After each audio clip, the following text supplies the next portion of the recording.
भगवान दत्तात्रेय की कथा है कि किस ढंग से 24 गुरु बनाए उन्होंने। उसमें धरा को, अंबर, अग्नि, जल, वायु को, कपोत को, पिंगला को भी, एक गणिका को भी उसके त्राटक एकाग्रता से, वृक्ष को, एक वृक्ष क्या नहीं देता, धरती की गंध और उसका धैर्य, अग्नि की दाहकता, जल की आर्द्रता, आकाश की व्यापकता, अन्न की पाचकता, पौष्टिकता, ये सब गुरु ही तो हैं।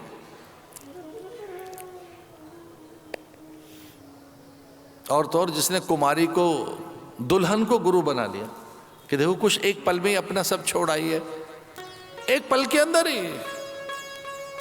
कोई मुझसे पूछ रहा था कि सन्यास को दुल्हन के साथ जोड़कर बताइए, तो मैंने कहा जैसे एक पल में ही वह बाबुल का घर छोड़कर पराई हो जाती है और एक पल में ही विस्मरण हो जाता है अपने पिता का घर, वहाँ के कुल देवता, ग्राम देवता, क्षेत्रपाल देवताओं से पृथक होकर अन्य के देवों को वो स्वीकार कर लेती है, वैसे ही सन्यास है, एक पल में ही रूपांतरण हो जाता है, एक पल के अंदर ही। ऐसी कुछ कथाएं हैं ये, जिसमें सुदामा के दारिद्र्य का हरण है। और जिस दिन इस देश की संपन्नता, विपन्नता का आदर करने लगेगी, सच मानिए इस देश की समस्याओं का समाधान हो जाएगा। जो कुछ आपके पास है उसे बांटिए, अपनी विभूति, विद्या, वैभव, विचार, ज्ञान, संपदा, द्रव्य, बहुत सी चीजें आपके पास ऐसी हैं जो अधिक हैं, उन्हें बांटना सीखिए, उनका आदर करिए।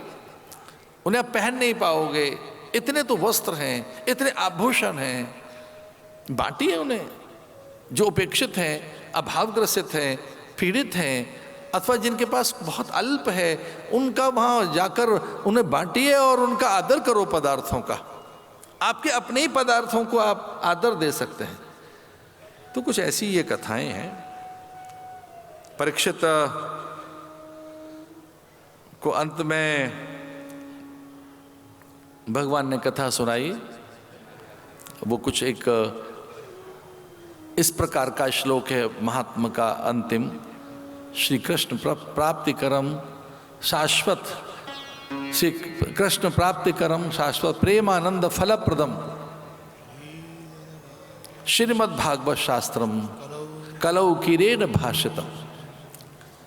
आरंभ का कुछ इस प्रकार का श्लोक है महात्मा का, सच्चिदानंद रूपाय विशुत्पत्त्यादि हेतवे तापत्रय विनाशाय श्री कृष्णाय वयम नमः। भागवत के महात्मा का भी अंतिम श्लोक कुछ ऐसा ही है कि भगवत प्राप्ति के लिए इस ग्रंथ का आश्रय लिया जाए, संत का आश्रय लिया जाए, और सत्संग से ही निश्चल चित्त होता है, निर्मोहत्वता आती है, अथवा जीवन मुक्ति के द्वार खुलते हैं।